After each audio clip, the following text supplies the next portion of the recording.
কিরে ঝাল, তোর নাকি শুনলাম অনেক দাম? সবাই বলছে তুই নাকি এখন অনেক দামি। হ্যাঁ, তুই ঠিকই শুনছস, এখন আমার অনেক দাম।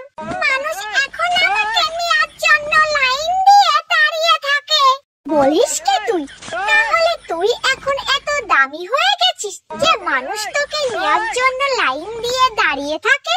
আরে হ্যাঁ, তা বলছি কি, আর কয়েকদিন পর তো আমাকে মানুষ টিকিট কেটেও পাবে না। এখন তো তুই আমার সাথে মাগনা দেখা করছিস, তাই তুই এখনো কিছু বুঝতেছিস না।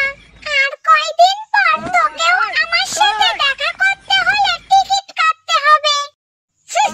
আমার বয়ে গেছে তোর সঙ্গে দেখা করতে।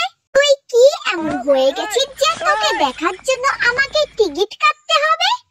আরে তোর তো কিছু হবে না, কিন্তু মানুষের তো অনেক কিছু হবে। কেন কেন তোকে না পেলে মানুষের কি এমন হবে শুনি? আরে তুই তো জানিসই আমাকে ছাড়া রান্নার আসর শুরুই হয় না। তাহলে তুই ভাব আমি ছাড়া মানুষের কি হবে? সেটা না হয় বুঝলাম, কিন্তু আমাকে ছাড়াও তো মানুষ রান্নার কোনো স্বাদ পাবে না, এটাও একবার তুই ভাব। আরে বাবা বাবির কি আছে, তোর মতো 2 টাকার পেঁয়াজ না থাকলে মানুষের কিছুই হবে না। কি বললি তুই? আমি 2 টাকার পেঁয়াজ?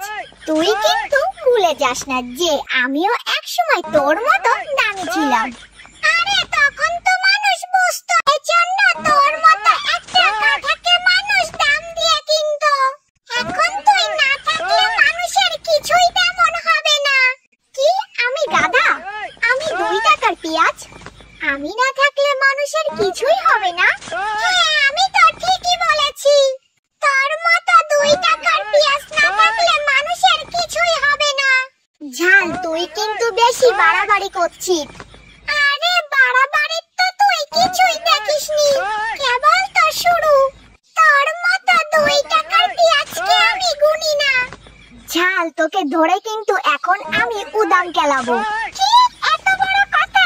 আমাকে মানুষ নেয়ার জন্য লাইন দিয়ে দাঁড়িয়ে থাকে, আর তুই আমাকে ধরে উদাম কেলাবি? আর তুই কি ভাবছিস আমি তোকে ছেড়ে দেব? তোকে আমি পাতার তলা দিয়ে পিষে মারবো, আর তোকে আমি বিলিন্দারের ভিতরে দিয়ে শরবত বানিয়ে খাবো। তারা তোকে আজকে আমি দেখাবো ঝালের কত তেজ। তুই ঝালের সঙ্গে পাঙ্গা নিস, তোকে আজকে আমি দেখাবো ঝাল কি জিনিস। মাইরে, তোর আজকে সব লাল করে দেব।